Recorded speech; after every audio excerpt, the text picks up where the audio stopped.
Brasília, então, por que não? Até porque, até agora, parece que não tem nada concreto, pelo menos em termos de um plano de contingência para valer, para amparar os setores atingidos pelo tarifaço norte-americano, que deve ser anunciado até terça-feira, mas, por enquanto, a gente não viu nada oficialmente trazido ao nosso conhecimento.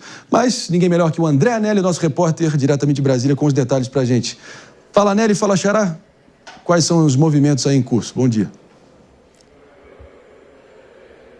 Oi, Xará, muito bom dia para você também, a todos aí no Morning Show e para você ligado na Jovem Pan. O ministro do Desenvolvimento da Indústria, Comércio e Serviços, Geraldo Alckmin, ele que também é vice-presidente da República, disse nas últimas horas que já foi concluído aquele plano de contingenciamento que foi prometido pelo governo, mas que ainda não foi apresentado em relação àqueles setores que são os mais impactados com o tarifaço imposto pelo presidente americano Donald Trump.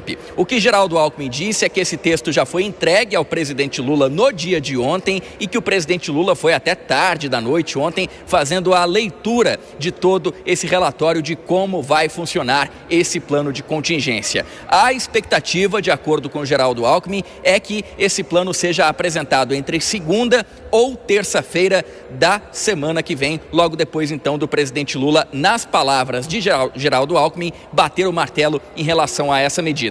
O que a gente sabe até o momento é que se trata então de linhas de crédito que vão ser oferecidas para aqueles setores que foram mais impactados. Só que essas linhas de crédito vão levar em consideração o percentual de exportação de cada setor. O que Geraldo Alckmin disse foi um exemplo. No setor de pescados, algumas áreas têm maior participação em exportação do que outras. Por exemplo, tilápia tem um grande consumo interno e pouco é exportado. E no caso do atum, muito é exportado, a grande maioria, e o consumo interno é mais baixo. Então, o governo federal vai fazer um plano levando em consideração todas essas particularidades, não apenas de setor produtivo, mas dentro de cada setor produtivo, com base no percentual de exportação de cada produto. A promessa, então, é que esse plano seja apresentado entre segunda e terça-feira com linhas de crédito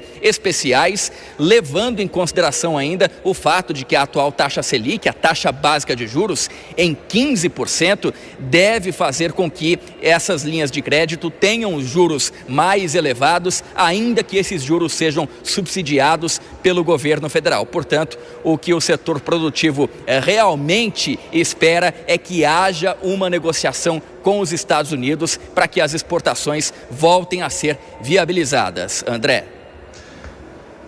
Situação complicadíssima, complexa para dizer o mínimo. André Anelli, obrigado pela presença, bom trabalho por aí. Prioridades aqui invertidas e, claro, esse impacto aí se avizinhando e muita gente, enfim, que talvez os que menos mereciam, os pequenos e médios produtores que não têm capacidade de lobby, de proteção, de interesse, de representação em Brasília, talvez aí vendo, enfim, os proventos deles, o sustento deles sofrerem o maior impacto possível, né?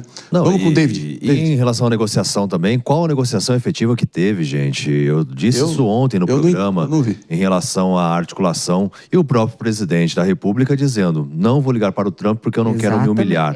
Então eu vou seguir o meu instinto. E o que permite o instinto dele? O que prevê o instinto dele? Porque o instinto que eu estou vendo até agora é de realmente ser uma possibilidade de vítima diante da direita, né? Que essa é a narrativa que ele quer colar. Exatamente. Esse discurso de soberania, vamos lá, vamos lembrar que a taxa Selic está alta por causa de um governo que não para de gastar, por causa de um governo que não tem nenhum plano de contingência. Então, esse é o primeiro motivo da taxa Selic tá alta. Segundo, o que eles vão propor é empréstimo. Assim, em português claro, você vai fazer um empréstimo e para depois você pagar com essa taxa Selic alta baseado enquanto o teu produto aí exporta. E vamos lembrar que não teve nenhuma tentativa do governo de negociação. Pelo contrário, ficou de piadinha. Vou chamar para jogar truco, a piadinha com jabuticaba. O tempo inteiro mandando indireta, vou ligar, não vou ligar. Não ligou em momento nenhum. Vamos lembrar que este movimento todo começou porque ele queria implantar uma moeda no BRICS, ali ficou batendo nos Estados Unidos, teve a reunião do BRICS no Rio de Janeiro, ficou batendo nos Estados Unidos o tempo inteiro e falando que ia criar uma nova moeda. Para quem não sabe, para quem está nos assistindo, Todas as negociações internacionais são feitas em dólar. Então, se o Brasil vende para a Itália, é em dólar. Se o Brasil vende para o Japão, é em dólar. Por quê? Não sei. Por quê? Porque as pessoas preferem. Por quê? Porque mas isso é espontâneo, Firmino. Porque são os empresários que negociam, que desejam negociar em dólar. Não é uma definição de um governo. Não, sim, por mas isso é isso que eu tô falando. Aí esse discurso do Lula é completamente vazio. Aí ele quer uma terceira moeda que desestrutura e desestabiliza a economia dos Estados Unidos, porque nesse bloco econômico tá China. Lembrando que nem a China nem a Rússia pediram isso. Que nem a China e a Rússia pediram. E aí ele fica, soberania. Vai ser soberano agora. Bota nas costas do povo, do vendedor do vendedor de peixe agora. Vai lá falar pra ele que você é soberano. Só que você é soberano e ele vai ter que fazer um empréstimo. Eu quero ver quem que vai pagar esse empréstimo. Numa taxa Selic que tá altíssima por conta de um governo que não baixa custo. Não, quem vai pagar é evidente. Eu acho que o Firmino tá precisando tomar uma cerveja. Somos nós, brasileiros, que vamos pagar essa conta aí. Eu preciso só um segundo aqui, Dias, se você me permite aqui. Então, conclua aqui. Não, um bom exemplo de esquerda, presidente do México, estava lá no México, muita gente está elogiando ela. Ela é de esquerda, a Cláudia, a presidente Cláudia, e ela negociou muito com Donald Trump. Então, ela conseguiu pausar as tarifas em dado momento e diminuir as tarifas. É uma presidente de esquerda da América Latina, muito alinhada a pautas. O Lula até foi para a posse dela. Então, assim, no final das contas, se negar, se dizer que você vai se humilhar, ou colocar todas essas barreiras, ou colocar, como se diz no ditado popular, mais lenha na fogueira, não ajuda em nada. E isso a gente precisa entender. O cara tá isolando a gente economicamente. O cara tá isolando a gente do mundo. Que isso, gente? É isso aí. Agora, Mano Ferreira, eu quero trazer mais um